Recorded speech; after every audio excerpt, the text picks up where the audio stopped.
resources and the obligation of non-discrimination, which we've already discussed.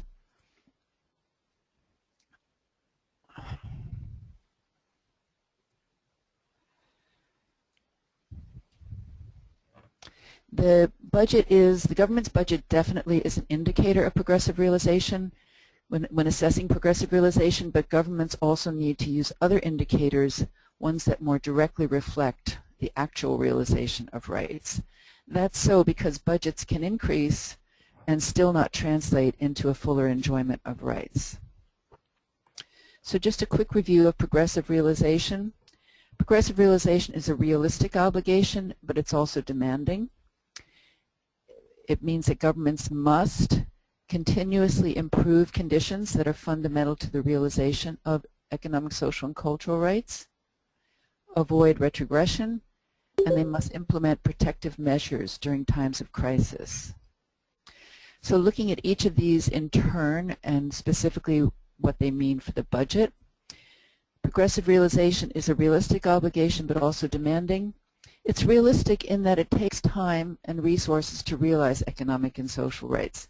This is what the obligation reflects.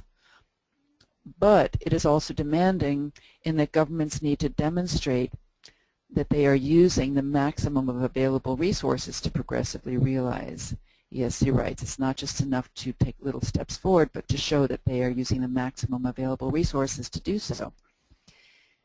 And the Treatment Action Campaign case study that we're going to hear about today illustrates how if governments are failing to use the maximum available resources to progressively realize rights, then they can be held accountable in court. So governments must also continuously improve conditions. What that means for the budget is, yes, governments need to take immediate steps. They need to put in place plans, processes, policies, but further steps include the budget that funds for ESG rights. This is what the Committee on Economic, Social, and Cultural Rights says, that the funds for ESG rights must increase in the same proportion as overall budget increases. So that if, for instance, the overall budget increases by 3% from one year to the next, then those funds that are allocated for ESG rights-related areas should increase at least 3%. It also means that the effect of increased allocations for ESG rights has to be tested by the government. It isn't enough just to increase the allocation. The government needs to monitor and assess to make sure that that increased funding is leading to greater enjoyment of rights. And the Guatemala case study in the handbook, again, that's another illustration where more resources do not automatically mean that rights are being more fully realized.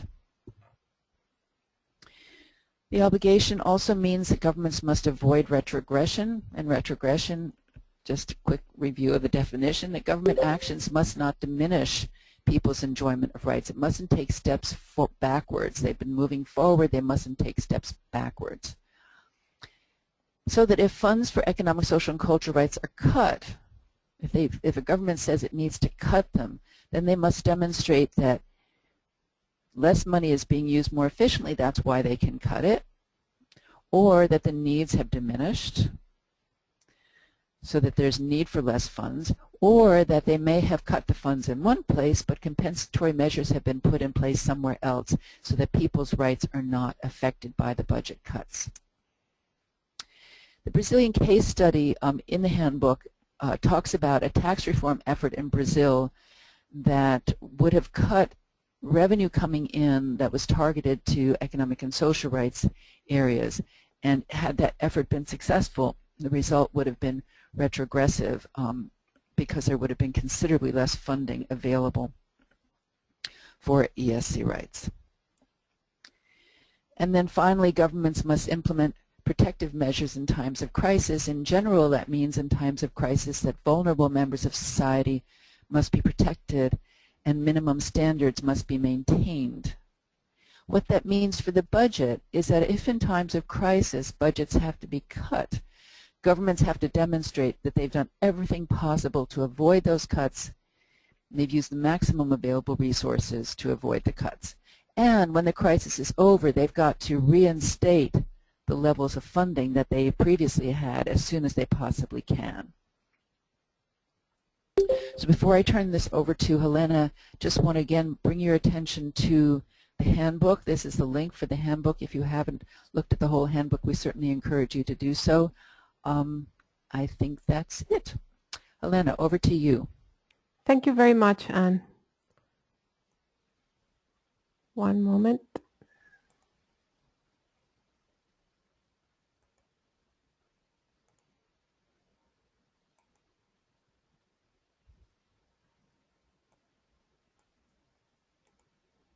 Go ahead, Elena. We can hear you. Can you hear me? And can you see my screen? Yes. Okay. Thank you very much.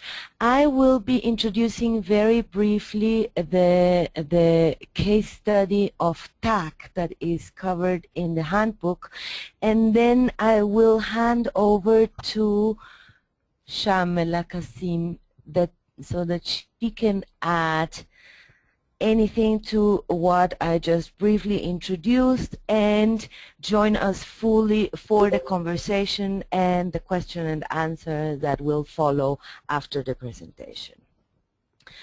This case study, we chose this one for the presentation at this webinar because it is a positive example of what it means for a government to progressively realize the right and to, through budget increases, meeting this specific obligation.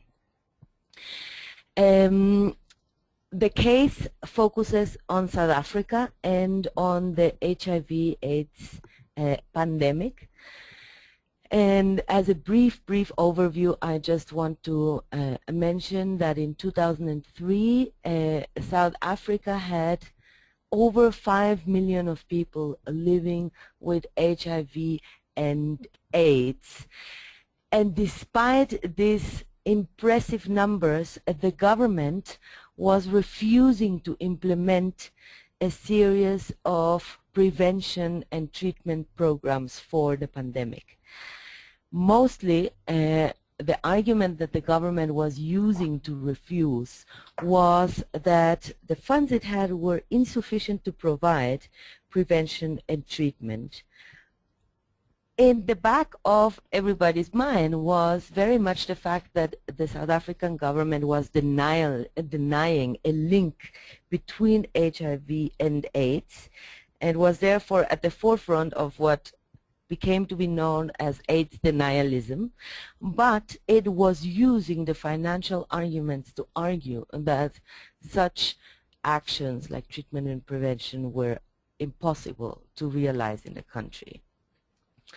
Nevertheless, the South African Constitution establishes very clearly the right to life and the right to health, and Article 27 obligates the state to take measures within its available resources to achieve the progressive realization of these rights. This means that the obligation enshrined in the International Covenant of Economic and Social Rights was directly and completely adapted into the South African Constitution and established as an obligation within there. Now, the meaning of progressive realization for this particular situation that was going on in South Africa regarding HIV and AIDS can be understood in the following way. Progressive realization regarding the epidemic would mean that people should enjoy increasingly better health as time goes by, and the number of people that are healthy and that enjoy this increasingly better health should be increasing as time goes by. As such, and as you might already infer, if an increase in government spending has the potential to directly contribute to more people living a healthier life, then government has an obligation to devote the maximum of available resources to these efforts. So if there is any intervention which can presumably increase the number of people that are healthy and these people having increasingly better health, then the government has an obligation to devote the maximum of available resources to this effort. So looking briefly at the Treatment Actions Campaign work, the Treatment Action Campaign was founded in 1998 by advocates who were concerned and fighting for increased access to treatment, care, and support services for people living with HIV/AIDS. At that point, well, not at that point, at the beginning of the 2000s, the government was carrying out a series of trials for PMTCT, which is the prevention from mother to child of the transmission of HIV and AIDS. And the government was running trials on drugs for PMTC and suddenly suspended those trials, arguing that the drugs were too costly and that it would be impossible to implement such a scheme in South Africa. To make a long story short and give Shamila the opportunity to add details where needed for our conversation, the Treatment Action Campaign took the case to the High Court because financial projections that it was developing showed that providing nevirapine, which is one of the drugs that is used to prevent a mother from transmitting the virus to its child, showed that the provision of this drug was financially possible and that it would save the government money. So what TAC did basically was to cost out the provision of nevirapine, which was a drug that only had to be taken one time in order to prevent the transmission of the virus, and estimated the costs that would be saved by the broader health system by providing this drug and not having to incur in a series of hospitalizations and treatments that would result from not stopping the transmission of the virus from mother to child. The government, in reaction to the questioning and the court process, explained that while the estimates of TAC were reasonable, the full rollout of the drug, the full rollout of nevirapine at the whole countries would cost an amazing amount of $33 million US, and that such money was not available. So that was the counter argument that the government presented. At that point, TAC once again pulled out a series of budget information that was relevant for the case and added it to the court case by illustrating that while the government was arguing that the amount was too big to be able to implement it, at the same time it was actually not using the maximum of its available resources only within the health sector. That year's information showed that the government was actually underspending its health budgets by twice the amount that was needed to roll out nevirapine. With this argument, and the court concluded and ruled in favor of TAC, saying that the government was definitely failing to take all reasonable steps within its available resources to provide access to programs that would prevent the transmission of HIV and AIDS. As such, the court decided, in the spirit and in line with what the South African Constitution says, that the government was not doing everything that it could do, that it was not using all the resources that it had, and that for that reason it was not progressively realizing the right and could do much more to do so. It ordered the government to implement a comprehensive mother-to-child transmission program, a comprehensive prevention of mother-to-child transmission program, and the struggle for comprehensive treatment continued. It suffices to say at this point that the provision of this prevention of mother-to-child transmission program and later on the implementation of a program to provide ARVs to people living with HIV and AIDS made the budget for the epidemic increase by 1,850% between 2003 and 2013.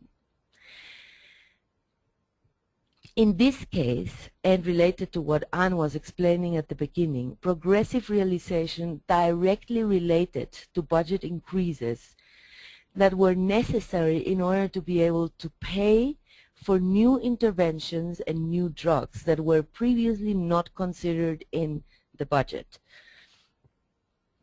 And millions of people got access to needed drugs and services by these court decisions that pushed the government to implement programs and budgets according to the obligations that were established in its own constitution and in the International Covenant for Economic and Social Rights.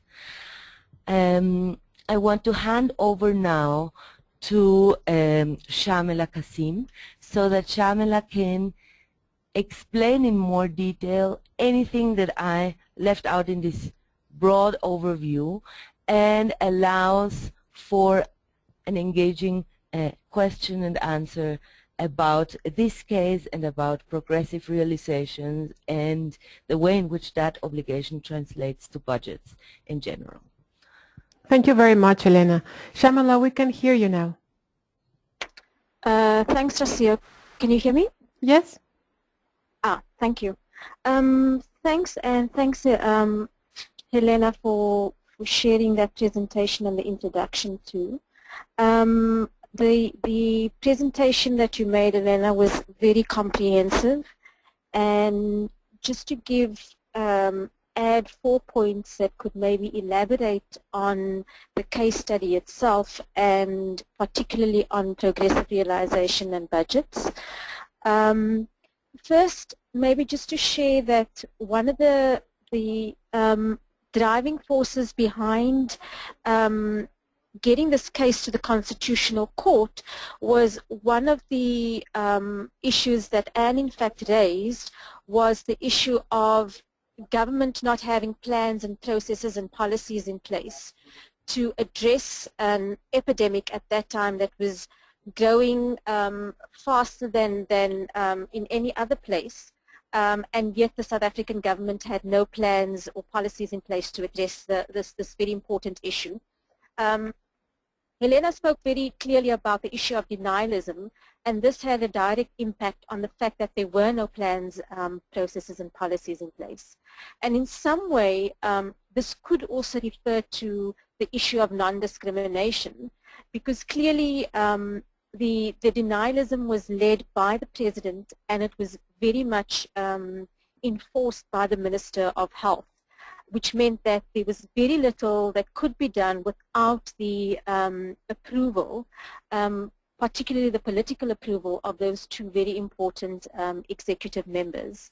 That affected what the National Treasury could in fact do, because there was no directive coming from the Ministry of Health to in fact guide or give instructions to the Department of Health on the the policies and plans that needed to take place. So even before the Treatment Action Campaign went to court, they had demanded that government shows a clear plan that would show their commitment to addressing the issue of HIV and AIDS. Because the South African government did not put any of those plans or policies in place, the Treatment Action Campaign thus took up the issue and took it to the Constitutional Court. The South African Constitution speaks very clearly about maximum available resources and progressive realization, and it speaks very clearly about within the available resources. The Section 28 in the South African Constitution puts a higher obligation on government to achieve the rights of children.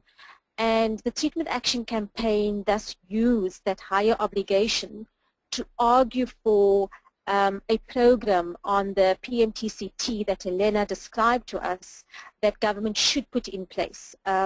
So that was one of the arguments in addition to what Elena explained. The second argument that they made was that during Mandela's time he had put in a free health care policy for children under 6 and for pregnant women, and they used this policy as well to obligate government to provide PMTCT to children under 6 and pregnant women.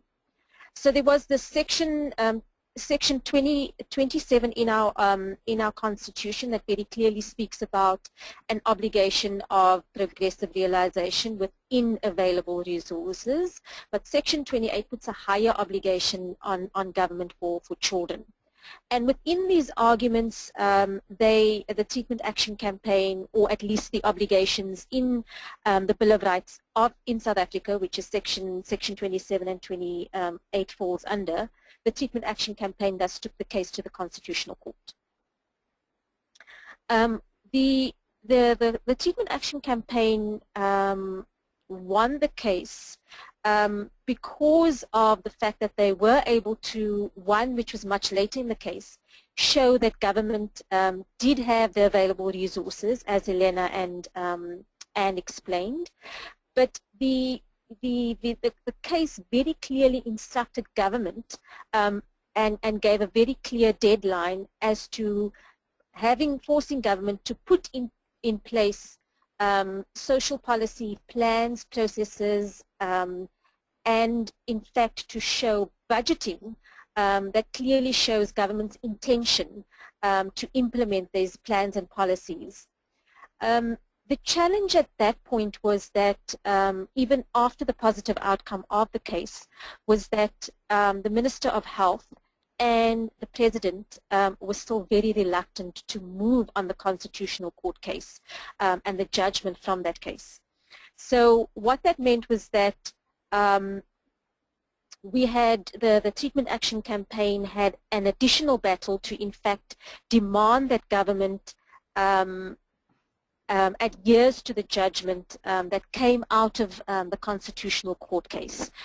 So that was the one challenge. The second challenge was that there was a new program in place. There were the plans were coming out very slowly. There was a budget that was coming out, very small budgets. But government still didn't have the infrastructure and the resources, the human resources, to absorb all of those plans and the funding that was being budgeted for. So there was a process that, and this was a key part of calling on campaigns to in fact, or campaigns using budgets to further the objectives or goals of the campaign, was that the Treatment Action Campaign consistently kept a watch over government's, the judgment that came out of the Constitutional Court finding, as well as keeping an eye on government's actions or inactions, which meant that at every opportunity there was either, or at every inaction that government had showed, there was either a response from the Treatment Action Campaign by addressing Parliament, or by addressing the National Treasury, or directly addressing the Ministry of Health. That was the Ministry of Health was the biggest, in addition to the President, was the biggest stumbling block. And what happened around, even though the Department of Finance was slowly putting in place measures and putting in place the necessary resources and infrastructure, despite what was happening in the finance, as we've seen in the case that funding had been made available to different departments, including education, for example, we saw a reluctance from the minister to in fact implement this. Closer to 2008, there was a big turnaround, particularly in the executive, when key members of the executive forced the hand of the minister and the president to in fact move faster on their inaction, or progress faster on the policies and plans for HIV and AIDS prevention, treatment and prevention. So when Anne spoke about the fact that budgets can increase, we saw an increase over that time from 2003. Anne said budgets can increase but still not address the full attainment of rights. So the reluctance from government meant that despite the Ministry of Finance making that maximum available resources open to the different departments that were responsible for implementing those policies, there was still the Ministry of Health itself, and the department was dragging its feet on, in fact, making sure that it was using the maximum available resources.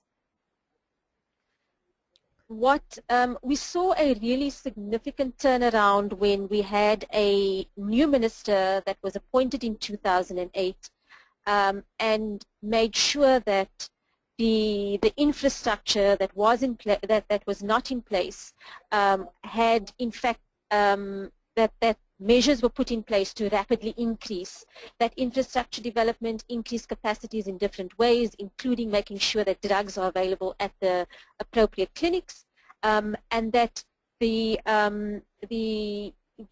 maximum available resources were being spent, but that people who were eligible had access to the drugs that they should have had access to.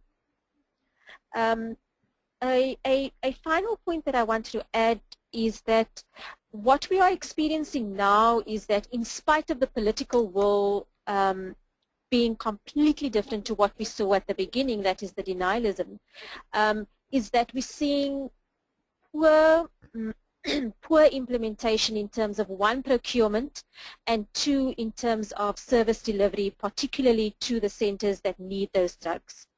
And as Anne also spoke about, the government has an obligation to put in protective measures during times of crisis.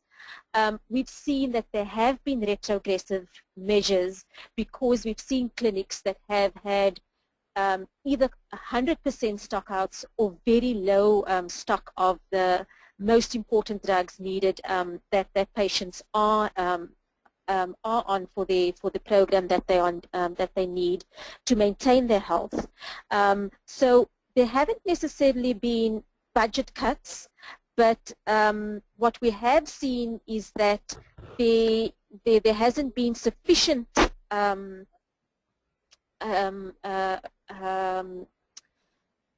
attention given to how those drugs do in fact get to the places where it's needed the most, which meant that in spite of us spending the funds that we do have, the processes, particularly procurement as well as delivery of those drugs, are not happening as fast as it should. That's one.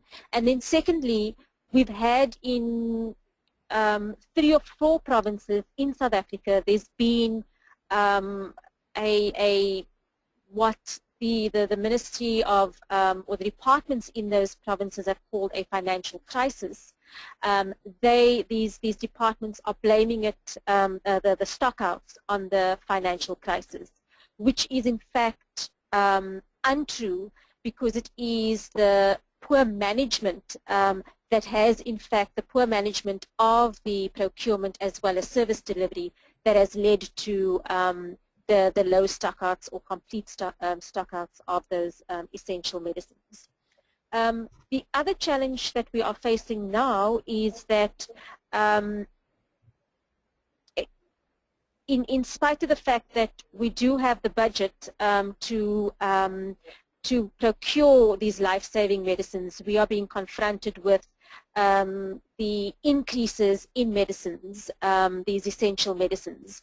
And that is going to be the next battle for South Africa, that it may mean that we would have to have another a court case, because these essential medicines are being sold to South Africa above the cost that we can afford, and that could mean that it would interrupt the medications that most patients have access to, and risk their lives because of the interruption in their medication. So it's a combination, as Anne has spoken about, budgets increasing, but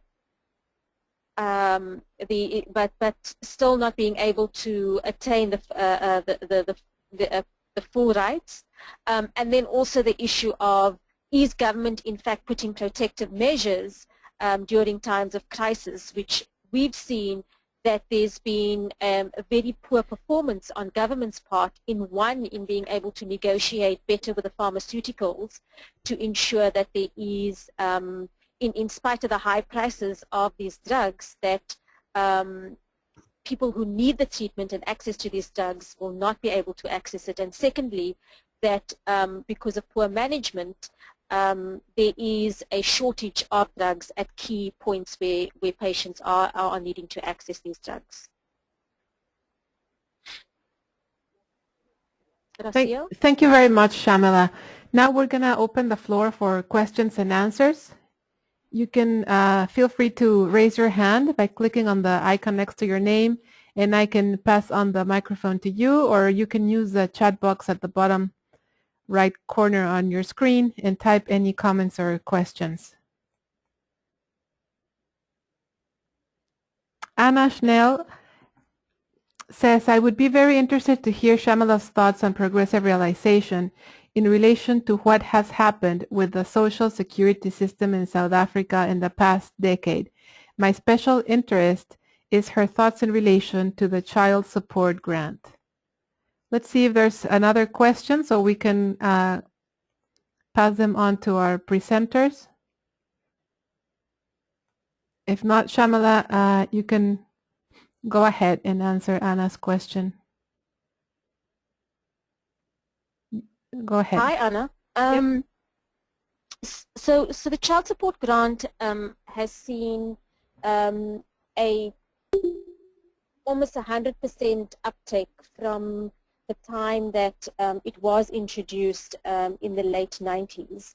And the child support grant is given to all children under 18 whose parents pass a specific means test that is administered by the government. And the means test differs between rural and urban households, and then there are two types of different urban households that get two different means tests. And what this means is that the caregiver of the child under 18 should be earning a certain amount in order for that child to be eligible for that social security grant. What we have seen over the years are a number of progressive measures that has taken place, particularly for the social security grant for children, because initially in the late 90s, the grant was targeted for children under 7 only. What we have seen was, one is that over the years, government has increased the age cohort. In other words, currently it includes all children under 18. We've also seen that government has, over the years, up until this year, in fact, has increased the amount of the grant relative to inflation. This year, it did not consider inflation. It was the first time it has not. Thirdly, it had, government has also shown over the years that it has used the maximum available resources that has been allocated for the child support grant. And in spite of the fact that it takes up a big chunk of the budget in social development where the grant is situated, it is one of the most successful targeted grants that we have in South Africa. It's successful in the sense that it reaches all the children that the grant targets. And government has shown also that through different organizations and the campaigns by different organizations that have showed that government does have the money and have shown what it would cost, that is the maximum available resources, and that the campaign around the child support grant also showed that government need not have gone from the age of 7 straight through to 18, but rather in order to get all children, poor children under 18 to receive the grant, but rather take the approach of progressive realization, giving them also the opportunity to expand their budget, particularly for social security, and which includes a number of other grants too. In this instance, the maximum available resources argument, as well as the progressive realization argument, worked very well for the attainment of the right to social security for children. The non-discrimination was particularly important right at the beginning when there was a new plan and a new policy that was put in place for the child support grant. Because in 1999, or prior to 1999, the social security grant for children targeted mainly white children, and almost, well, no black child in South Africa received the social security grant. So the new plan and policy that was implemented in 1998 made clear that there was no discrimination and that the poorest of the poor children would have access and benefit from the child support grant. There has been, one of the concerns is that, one of the challenges that is, and the concerns this year was that the grant is not keeping up with inflation, and particularly in a time when many of families in South Africa are struggling because of the high levels and the rising levels of unemployment, as well as children between 16 and 18 dropping out of school, and being forced to work because of their parents or caregiver not being able to find work. And thirdly, that the challenge is that government is being constantly, there's been a constant demand for government to reassess how the social security grant, not only for children but all grants, are in fact picked up by adults or caregivers, particularly on behalf of children or even other beneficiaries of social security grants, because there has been high levels of corruption and money that has been wasted, which could surely have been used to perhaps cover the government's inaction to in fact increase the child support grant or provide an inflation-related increase for this year, which they didn't. Thank you very much, Shamala. There's another question from the floor, from Emmanuel Camonio to Anne Bleiberg. And do people in government have the background information on progressive realization of economic social rights? The issue of maximum available resources to realize economic social rights, who has the obligation to introduce rights-based approaches to programming and budgeting into the government system? Go ahead, Anne. Emmanuel, very good question. In general, yes, some people in government do, and certainly that's been one of the goals of our Article 2 project and the different organizations that have been involved in it. All of them, and there are dozens of organizations, all of them have been talking about these issues, framing their budget questions in rights terms, using arguments of progressive realization, maximum available resources, non-discrimination, and so on. So currently, the burden has fallen on civil society actually to educate government about these rights, about these obligations, the Article 2 obligations, and to explain the relationship between these obligations and revenue, expenditures, and so on. I think that it's been easier for line ministries, in other words, ministries of health, ministry of education, and so on, to understand the point. And certainly for a number of those ministries, arguments like the use of maximum available resources, it helps them make their argument to the Ministry of Finance. Where it's been a bit slower has been persuading the ministries of finance that they themselves have human rights obligations. Ministries of finance generally see themselves as technical people, not being very objective, not integrating values and so on into this technical information, but in fact ministries of finance very much are at the center of this and very much have these same obligations that are the obligations of the whole government.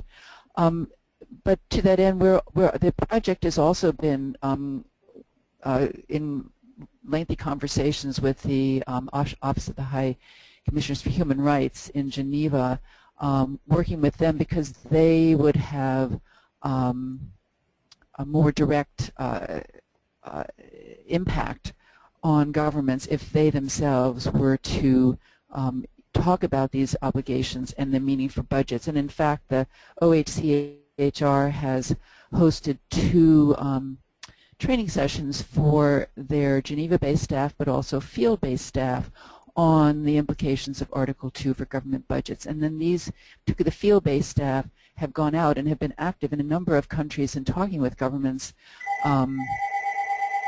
and as well as collaborating with civil society on these issues. So the UN has started being involved in this as well.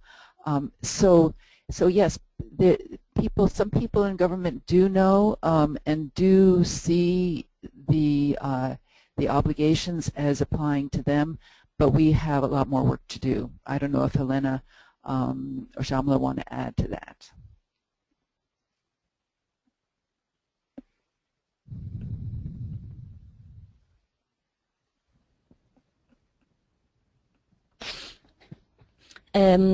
Just to second what you were saying, Anne, I mean, I think that what is important is for much more consistent work to happen in order to hold governments to account for these obligations, and to do so by raising their relevance and their argumentative power and their legal power within the countries.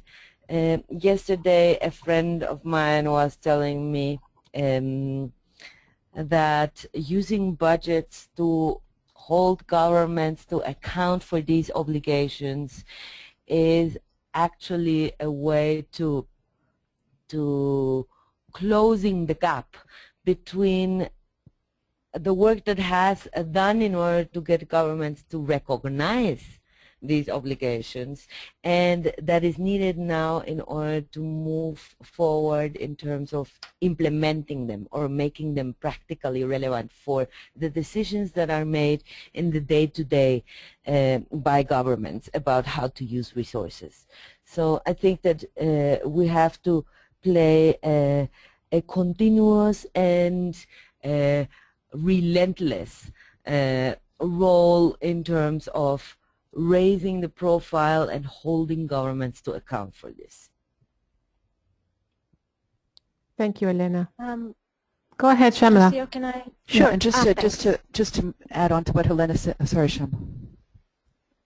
Shamila and then Anne. Okay. No. I just. Oh, thanks. Go ahead, Shamila. Thanks, Anne. Just to continue on Helena's point, we've had, in South Africa, we've had a number of cases that have tested the Constitution. And the cases that have seen better or the best results have been because of the civil society organizations or the party that has brought the case to the Constitutional Court, which is not government, or took the case against government to the Constitutional Court case, have been social movements or organized citizens, or they've been campaigns. And there's a certain there's a certain reason, I think, for that, is because they have the resources. They have a particular advocacy goal, and they are determined in terms of how they are organized to see through the judgment that was passed by the Constitutional Court. There were class actions that were not as successful because there wasn't a single entity. It was rather a public interest law organization that brought the case on behalf of a number of people in a community.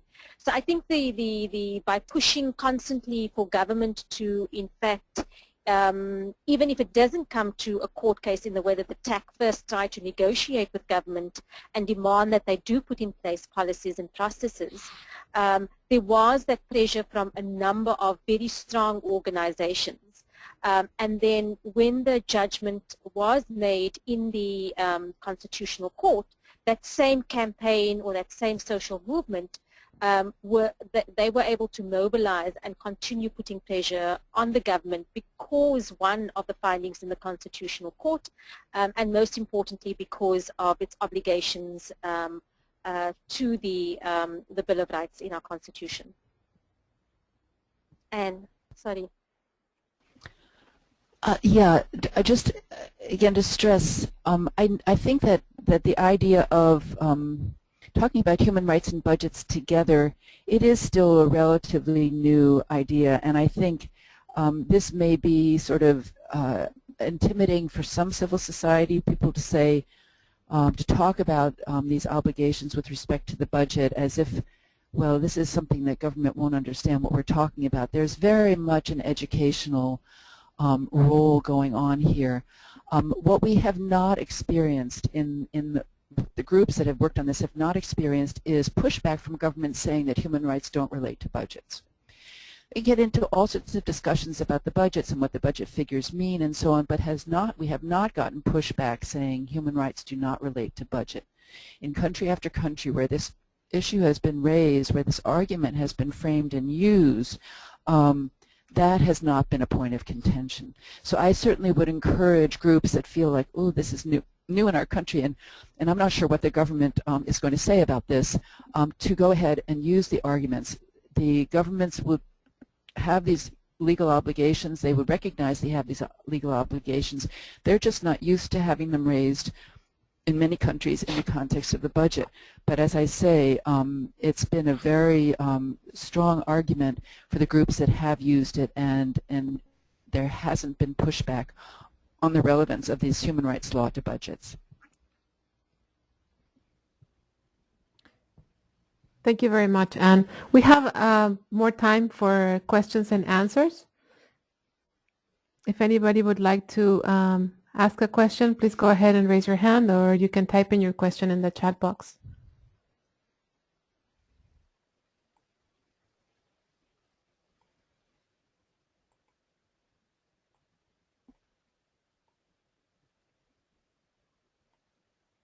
Okay. Well, there's no more questions at this point?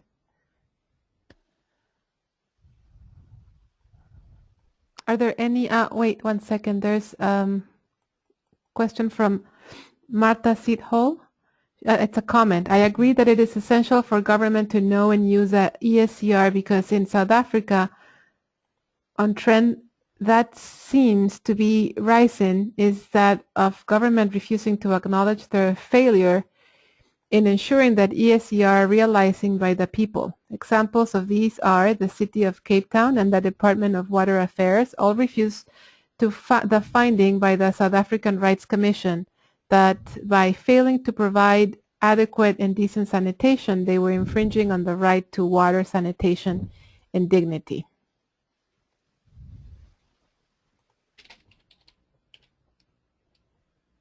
I'm wondering, Martha, did the budget issue come up in that context?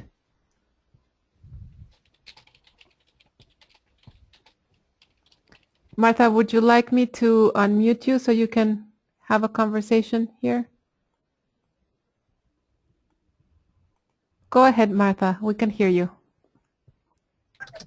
Hello? Yes, go ahead. Hello, can you hear me? Yes, go ahead. Okay, in both cases, I don't think the budget was really something which was emphasized, but then it was the actual result or the impact of government spending was that which was being criticized. Like the City of Cape Town was being criticized by the SJC that they were not delivering adequate sanitation. They were providing chemical toilets.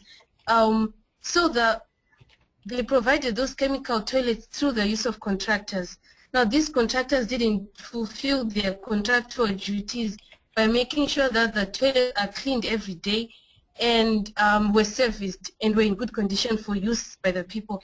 So when the SJC held the social audit, they found that this was true, that people's right to dignity and proper sanitation was being violated.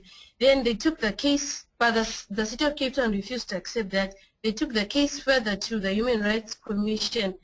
Then the Human Rights Commission then published a report a few months back where they admitted to the fact that yes, the City of Cape Town was failing the people. So in me raising this point, I was just trying to emphasize that it is, picking up from the previous point, it is very important that we as civil society work together to make sure that government starts looking at whatever they do, their activities, whether they're delivering health services, sanitation, they do what they do from the human rights-based framework. So that's the point I just wanted to emphasize.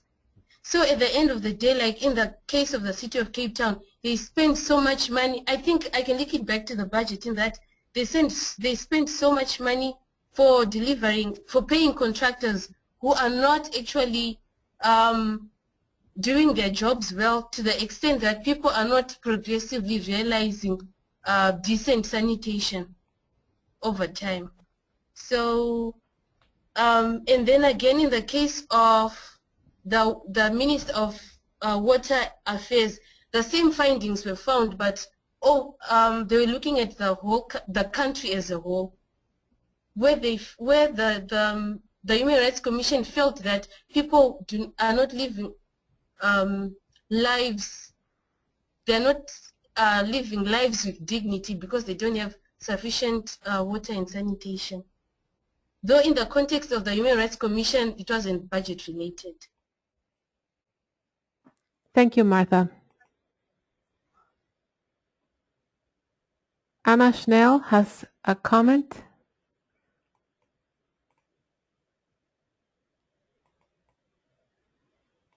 The Convention on the Rights of the Child only has progressive realization specified in its articles on health and education. It is not included in its overarching Article 4, which speaks about maximum extent of available resources. What implications do you see in practice of this difference in comparison with the Economic, Social, Cultural Convention when it comes to advocating progressive realization? This is Anna. If I understand the question, Anna, I don't think that in practice it would make any difference in the sense that the International Covenant on Economic, Social, and Cultural Rights should speaks to everybody, and children included, so that the fact that the CRC may not talk about progressive realization with respect to other of the economic, social, and cultural rights in the CRC shouldn't in practice make any difference, because you could just cite the ESC Rights Convention. But I would assume that because the assumption is that whatever of the provisions are available that provide the greatest human rights protection, that's the ones you use, and those are the ones that are in the covenant, if I understand your question correctly.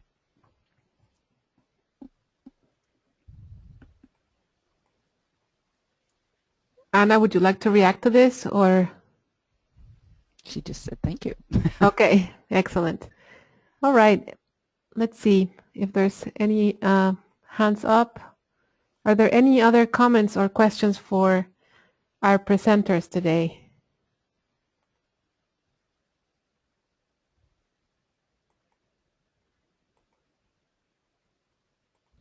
Okay, I just wanted to remind you that the recordings for the previous two webinars are already available on the IDP website, and the recording for this webinar will be available later today. You will receive an email with a link to it. I think I'm going to pass on the microphone to our presenters for final remarks, and I want to thank them again for their very exciting presentations. The presentations themselves will also be available on the IDP website, so you can log on later today and look out for them. Anybody wants to start with final remarks? Just something that I said the last week, and I think the week before. This is a work in progress. This linking human rights and government budgets is a work in progress, and so we encourage everyone, all of you, to, if you're not already active in linking them, to get active in linking them, and where you are already active, and I think a number of you are, please, whatever experiences you have, do let us know, because it's pulling these experiences together that has brought us to where we are in our understanding of the value of Article 2 in the covenant. So thank you very, very much, and if anybody has any questions of me directly, they can certainly access me by email. All right, thanks. Just to follow from you, and I mean, this is something that we haven't mentioned at previous webinars, but that is important, as Anne was saying. The handbook was designed to deal with some of the practical ways in which we as activists could establish the links between what the covenant says and what government's budget says. And what we have done up to this point was to define like the broad terms of the obligation of each of the three obligations, and then to put forward a series of examples of what this has meant for specific cases, or how we can look at the obligation through the budget in specific cases. And we are excited to think that these cases can be further developed and that new cases can be added to them. So the handbook itself has these cases as stand-alone stories, because we look to add more and more to them as time goes by, and to add new examples and cases that illustrate other angles of the same obligations. So if you have work that points in that direction, please get in contact with us and let us think how we can continue promoting the use of human rights obligations to evaluate and hold governments to account for how they spend their budgets. And thank you very much for joining us. It has been very nice to have these 3 webinars in a row, and the experience will help us think about how we can continue promoting this approach. Shamila. Thanks, Rocio. Just to add very briefly that I think that if you are engaging or conducting or monitoring any kind of budget from whichever issue that you are interested in, there's always an issue of non-discrimination, maximum available resources, progressive realization. And as Helena has said, we would welcome any of your cases or questions that you may have, because over the years, Helena and Anne have collected all of these stories. There's a core group that has been working on this, but we've also seen how this group has grown, and more organizations are becoming interested in learning or interested to learn how they can conduct their work, their research, particularly on their advocacy, using a human rights lens for their budget monitoring work. So we would welcome any submissions from you, either for a newsletter article, for example, or even just sending your contributions to Elena and Anne, who are growing this very important piece of work within the network of budget transparency and accountability. Thank you very much to our presenters, particularly to Anne and Elena, who have led this webinar series that concludes today. And thank you very much for your attention and participation today. We look forward to having you at our next webinar. We will be informing you about that through the IVP website, and we wish you a great rest of the day. Thank you.